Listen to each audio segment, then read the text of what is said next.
the future. Some people would find this prospect very frightening, very alarming. Yeah. I think one of the most spectacular examples is the evidence that decisions are taken in our nervous system before we consciously know it. So Yeah. when we decide to do something, little do we know that several seconds earlier we've already decided, which is another example of where science can actually get inside our minds better than we can, so to speak. Yeah, and that actually torpedoes the whole notion of free will.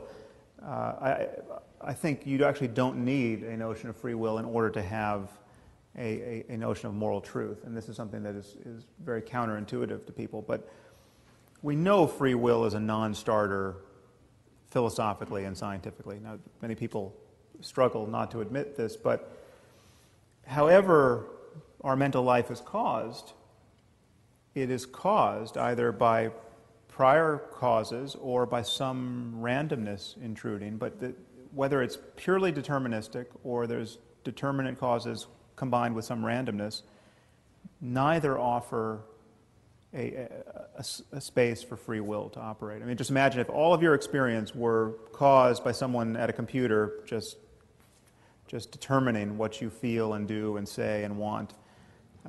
That's clearly not a circumstance of free will.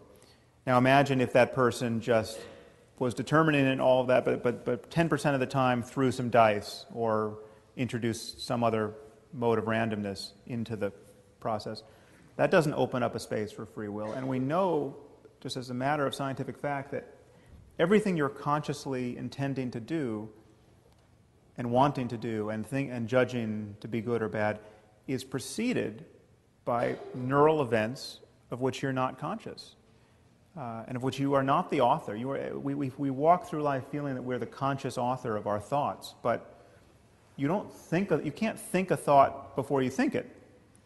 So here's an experiment in free will. Think of a famous person. So do you have a famous person in mind? Well, why didn't you think of another famous person? I mean, you can't account for, if you thought of Ricky Gervais, you can't account for why you didn't think of Eddie Izzard. And that goes for every other move you might make that's starkly voluntary.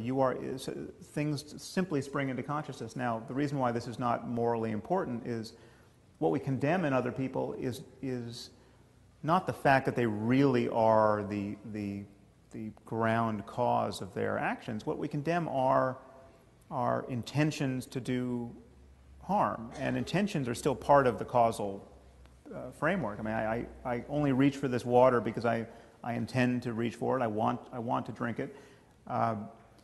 It's not like I can just sit back and wait and see what happens. And the only way to get to the water is to intend to drink it.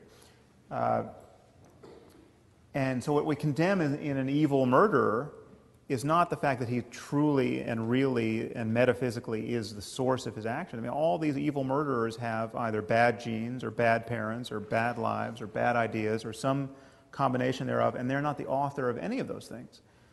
But we still need to lock them up. When you go to death row and you interview the sociopath and you ask him, what are you going to do when you get out? And he says, I'm just going to keep raping and killing people.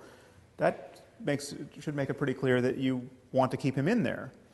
But we would keep earthquakes and hurricanes in prison if we could, and we would never think they're evil earthquakes or evil